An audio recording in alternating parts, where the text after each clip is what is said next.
Hello and welcome to the Political History of the United States. Episode 4.53, The War Moves South. Over the course of our last few episodes, we have been busy talking about how the entrance of the French into the war had really changed everything.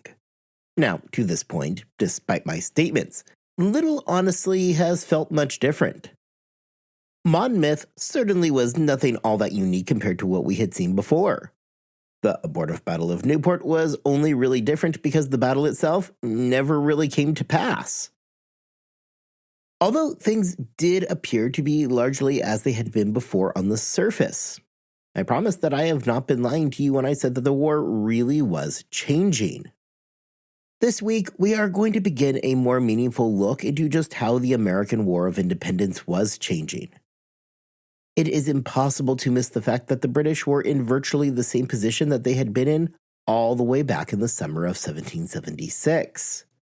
Of course, that is also ignoring the fact that they had lost their entire army in Canada, as well as the fact that Howe had, just months earlier, occupied Philadelphia, something which Clinton had been forced to abandon.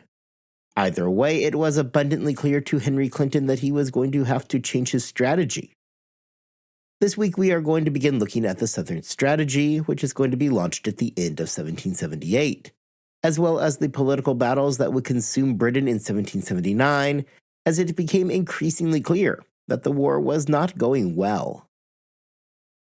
For the majority of 1778, it was a given that the strategy of the war was going to have to change, regardless of any hesitation that Clinton may have had to that reality. Earlier in 1778, the North Ministry had ordered Clinton to cleave off half of his army to protect British assets in Florida and the Caribbean. No general in history has ever relished the thought of giving up half the army under his command, and Clinton was no different. After months of dragging his feet on the matter, Clinton finally relented and sent 5,000 troops to St. Lucia under the command of our old friend James Grant. With the loss of such a substantial portion of his army, Clinton was well aware that a change in strategy was coming.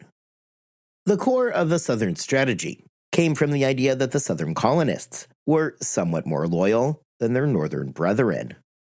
Much of the grousing during the imperial crisis had indeed flowed from the Northern colonies.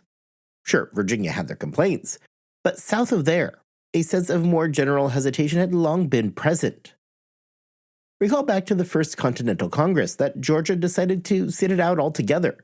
And then for the Second Congress, they only begrudgingly sent a representative. The British were banking on the idea that the Southern colonists were still loyal, just waiting for their British saviors to come and rescue them. Their hope was that the entire war was being driven by a minority number of rabble-rousers, mostly concentrated in the Northern colonies. Should the British arrive, surely they would be treated by a loyal population, eager to help dispatch that handful of radicals amongst them and return everything back to order. The changing dynamic in 1778 necessitated a change in strategy. For much of that year, Lord Germain instructed Clinton to maintain a defensive posture and let the Carlisle Commission do their thing. Per Germain, unless there was an opportunity to knock Washington out of the war and bring that much sought-after general engagement, fall back into a defensive position.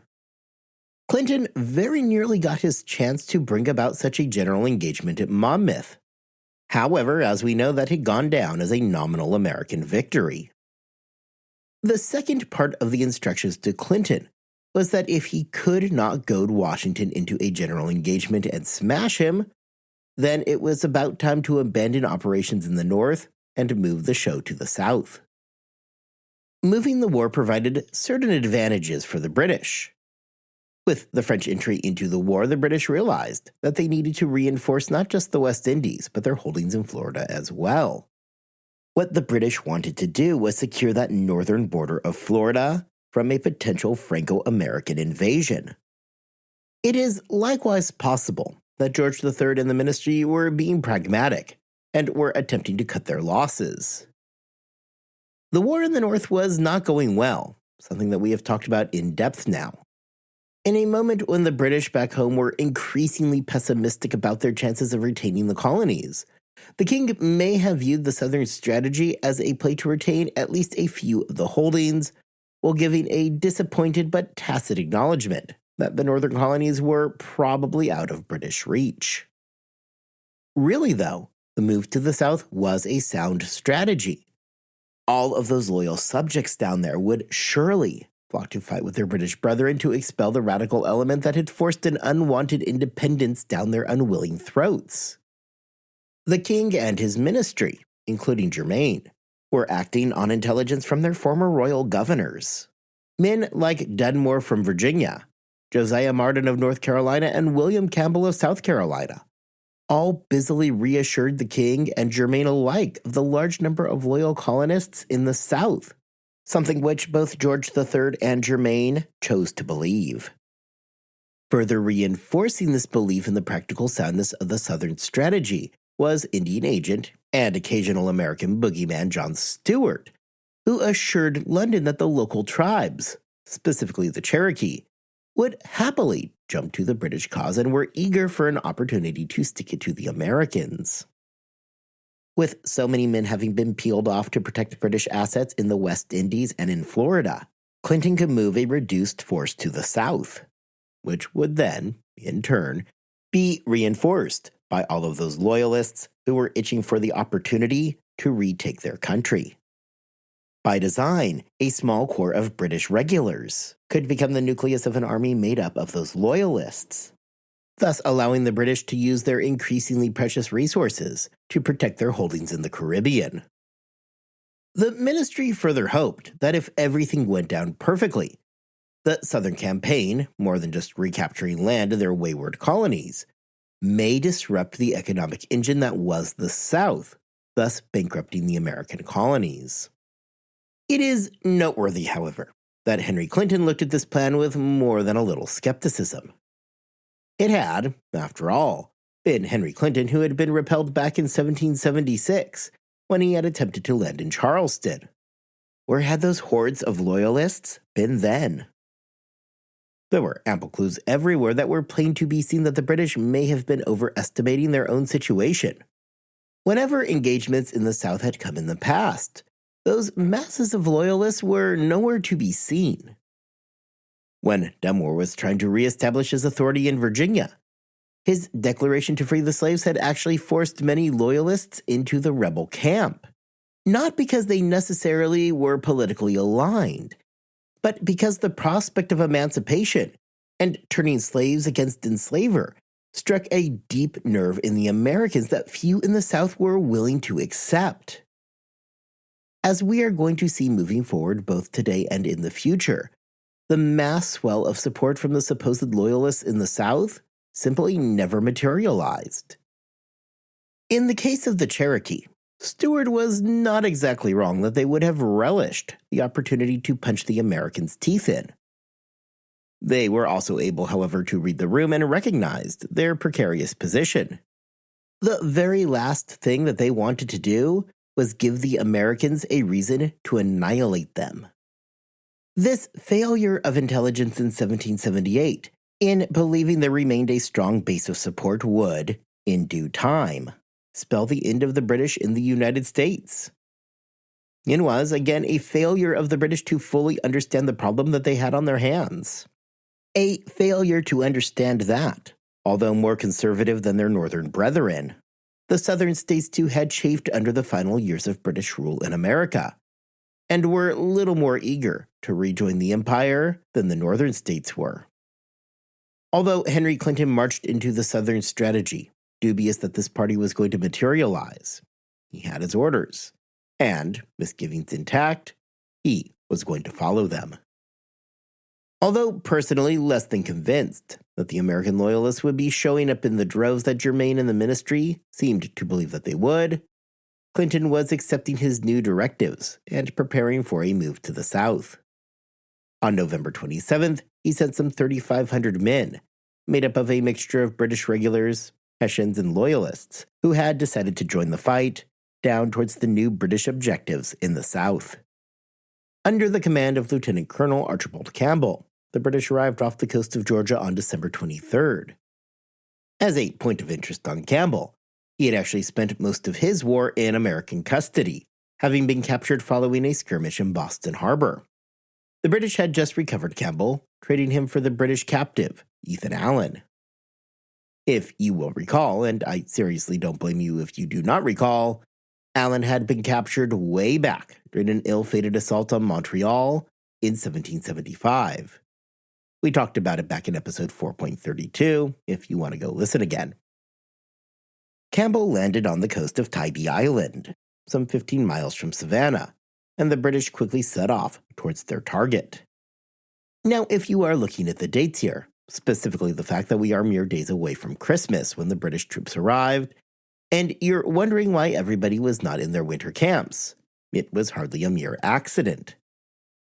Well, fighting in, say, Canada in late December meant a real risk of exposure and potentially frostbite. Recall those miserable conditions for Benedict Arnold and company outside of Quebec in 1775. The opposite was true in the South. Rather than freezing to death, the risk came from heat stroke during the stifling summer heat. This is to say nothing of the mosquitoes that would threaten to eat a man alive. The Americans, for their part, were being commanded by Robert Howe, who was of no relation to the other Howes that have appeared in this show. The task laid before Howe was nearly impossible. He had only 850 men under his command, meaning that he was very badly outnumbered. There would not be some Spartan-like stand here either.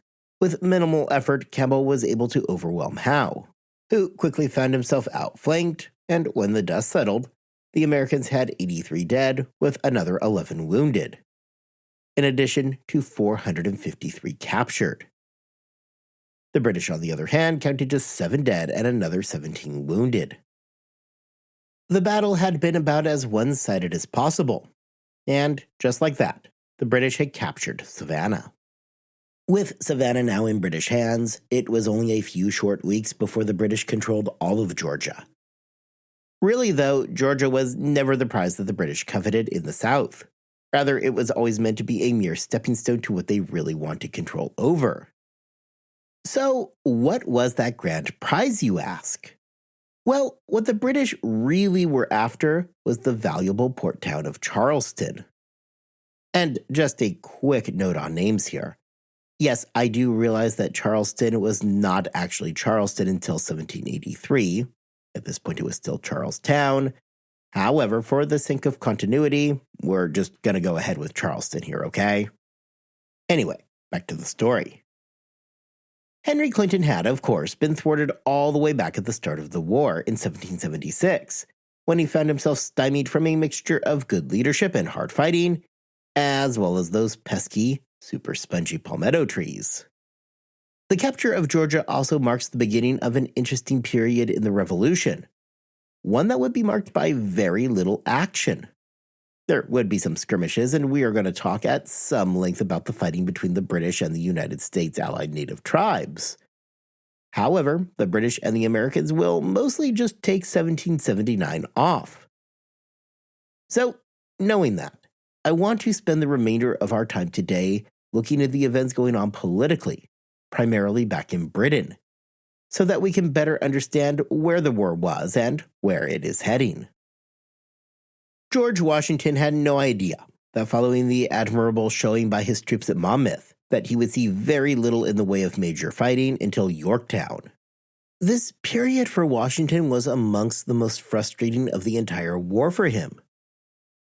His biographer, John Fairleigh, states that Washington spent a considerable amount of time around this period completely baffled by Clinton's intentions. As Washington was waiting to see what the British were planning, he learned that there was an active discussion about another trip into Canada. Unsurprisingly, this thrust was coming primarily out of New England and was led by their recent champion, Horatio Gates. The logic behind another foray into Canada was that if the Americans could evict the British, the seemingly endless supply of weapons flowing into the hands of the British allied tribes would quickly dry up. I mentioned just a moment ago that this is a topic that we are going to cover more fully in an upcoming episode. But suffice it to say for right now that the frontiers were a very dangerous place, that were steadily becoming worse. Furthermore, by forcing the British to fight up in Canada, it would further overextend the British troops who were already thin to begin with, and would mean that the nexus of the fighting would move out of the United States. Washington was not feeling this mission, arguing that the Continental Army lacked the manpower to check the British in Rhode Island and New York, while simultaneously holding Canada. Washington argued that the entire mission was unimportant to the overall American war effort. Here again, we turn to John Fairlane, who writes that by this point, Gates posed a legitimate threat to Washington. Fairlane suggests that Washington's hesitation to a second Canadian invasion may well have been his hesitance at handing that kind of power over to a rival in Gates. This is reinforced by the fact that a few years later, when it was clear that Gates would not command a Canadian campaign, Washington suddenly showed far more interest in such a bold endeavor. Solid idea or not, Washington had successfully killed the prospect of a second Canadian invasion. With the war in the North having bogged down, the Americans began preparing to enter into winter quarters. After some scouting, Nathanael Greene settled on Middlebrook, New Jersey, as being the main quarters. From there, the Americans could make sure that the British did not try something unexpected from their continued base of operation in New York. As the war shifted to the south, Washington would enter into camp with more questions than answers. It was obvious to everybody involved that the British were preparing to try something new. As the American commander, it was going to fall to Washington to figure out exactly how to counter that plan. We are going to return in the coming episodes for a closer look at the state of politics in the United States heading into 1779. However, I want to finish up today by looking at the situation back in Great Britain. If the war was not going the way that they had all imagined it would, somebody surely would need to answer the question that was on everybody's mind. Why wasn't the war going to plan? The British would find themselves forced to confront this uncomfortable question during the winter and spring of 1779. What had the American War of Independence really meant for Great Britain? At the most basic level, it meant that the Empire was dealing with a dangerous civil war, which threatened to strip away several of Britain's valuable colonies. Going a step further, though, it posed a real risk to the Empire as a whole because of what it stood for. What if more and more colonies realized that they could emulate the Americans and achieve the same outcome? What if, horror of horrors, the British lost to the American rabble? What would it mean for the Empire and their standing as a global superpower? If the mighty British Empire could not beat back a bunch of backwater provincials, well, then who could they beat? To add to the woes of the British, let's consider where they stood going into 1779. The campaign season had come and gone, and the British had little to show for it. The Americans had nominally won the Battle of Monmouth, despite the British doing their absolute best to pretend otherwise. The British had retained Newport during that abortive American assault. However, it was lost on nobody that it was the decision of D'Estaing to back out of the battle that probably played a pretty big part in the ability of the British to withstand the Americans. Really, then, the only pure victory of the year for Clinton and company was the capture of Savannah at the very end of the year. However, even George Washington mostly just shrugged this off. Of course, he did not like hearing about American territory being captured by the enemy. However, Washington mostly viewed the capture of Savannah, and then later Augusta the following year, as being unimportant strategically. For all of the troubles and efforts that the British had put into this war, they were looking at a conflict that was not going well for them. Those backwater provincials had managed to remain in the field now since 1775. The British, despite their best efforts, could never manage to strike that killing blow. Of course, we know that although the British had quite a bit of success in the field, they had also suffered losses. In the case of Bunker Hill, which we will categorize as a Pyrrhic British victory, the British had suffered catastrophic losses. At Saratoga, there wasn't even as much as a Pyrrhic victory to be had. The Americans had destroyed the entire British Northern Army. The British had been forced to withdraw from Boston in 1776 and then Philadelphia in 1778. I have said it before, but it bears repeating. The British were essentially in the same position that they were in at the end of 1776, except they had lost their Northern Army. Oh, and yeah, the French had joined the war, taking a regional civil war and threatening to blow it up into a full-scale global conflict. As was the case then, much as it is now. When things are going poorly in a war, the play is to begin pointing fingers. This battle broke down into two general camps. In one corner you had the ministry, whose war plans had been so solid that any competent general would have been able to crush the rebellion at the onset of hostilities. On the other side, you had the military leadership from North America, arguing that had they been given the necessary resources, they would have fought to far different results. For the ministry, there was little else they could do other than to point the finger at the military commanders. The ministry was already in disarray in 1779 following the death of the Secretary of State for the Northern Department, the 12th Earl of Suffolk. With Suffolk's death, a whole lot of ambitious men became interested in getting a promotion. The effect of this was a widespread campaign to basically discredit anybody in power who could be seen as a competitor for the job.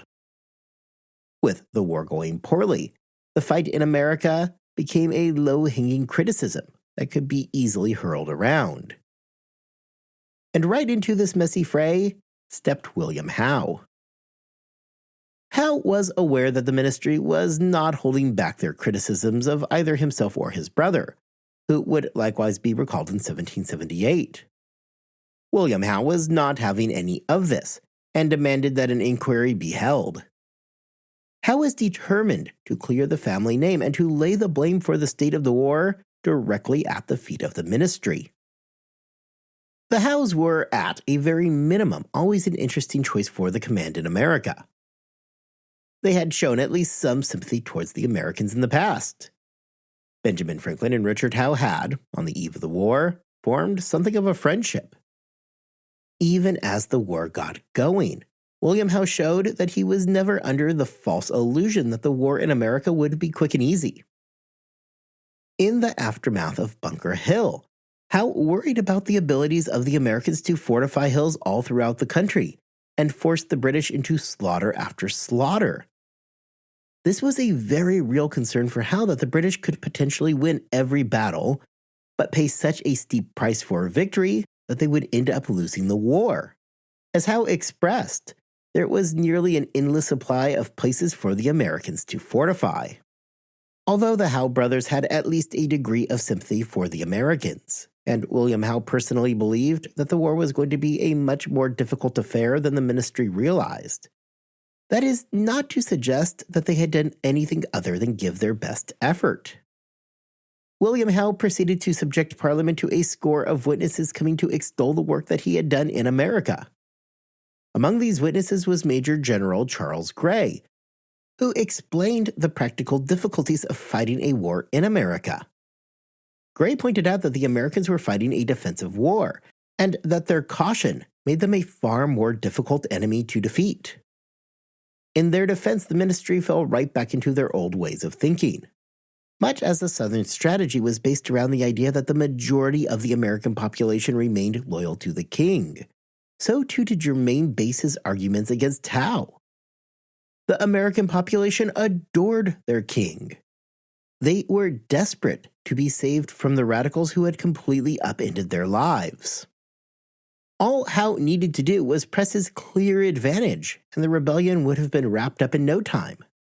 To prove this point, Germain got the testimony of Major General James Robertson, who made clear that the vast majority of Americans absolutely despised the Declaration of Independence and were more than happy to give aid and information to defeat that small handful of rebels.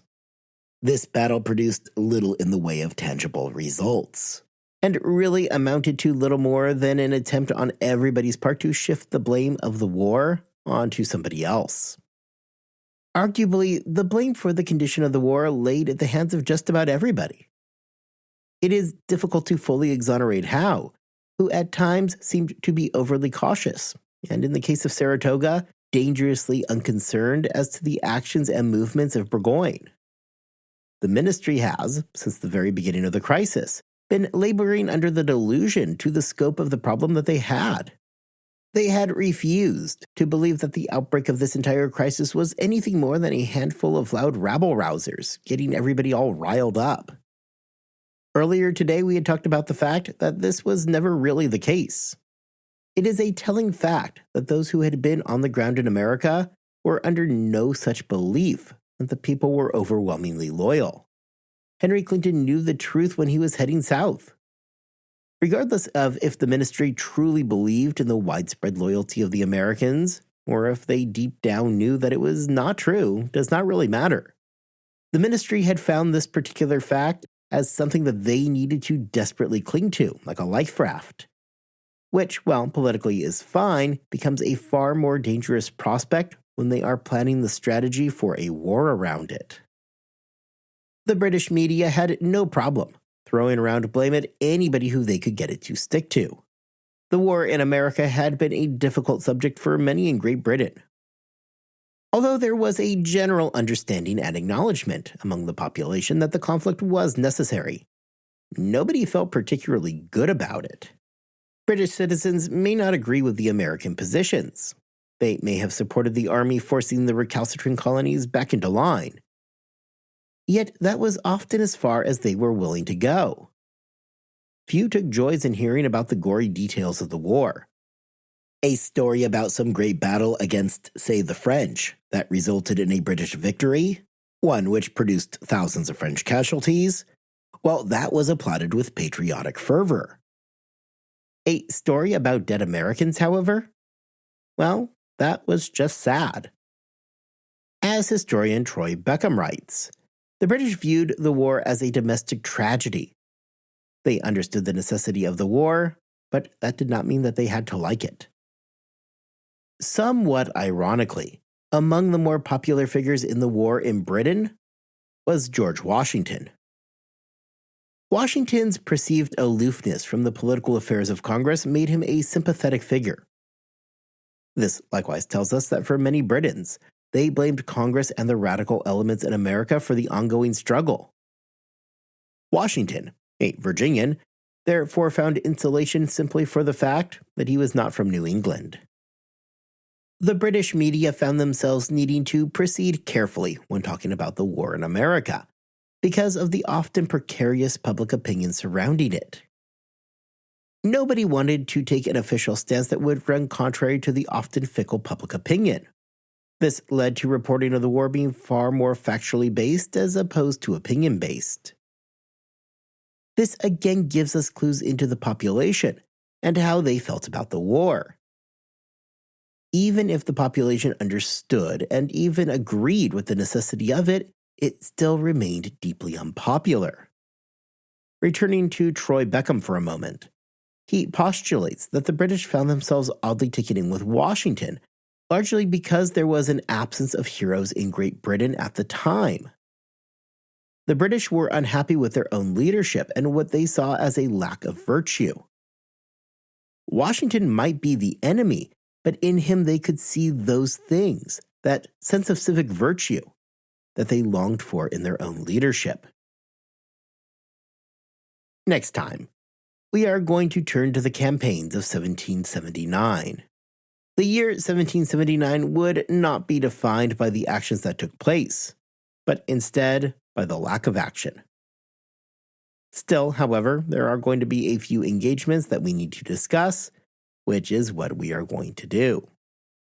Until then, I hope you all have a wonderful 2 weeks. I hope that you are staying healthy and that you are staying safe. And I will see you back here next time as we look at the campaign of 1779.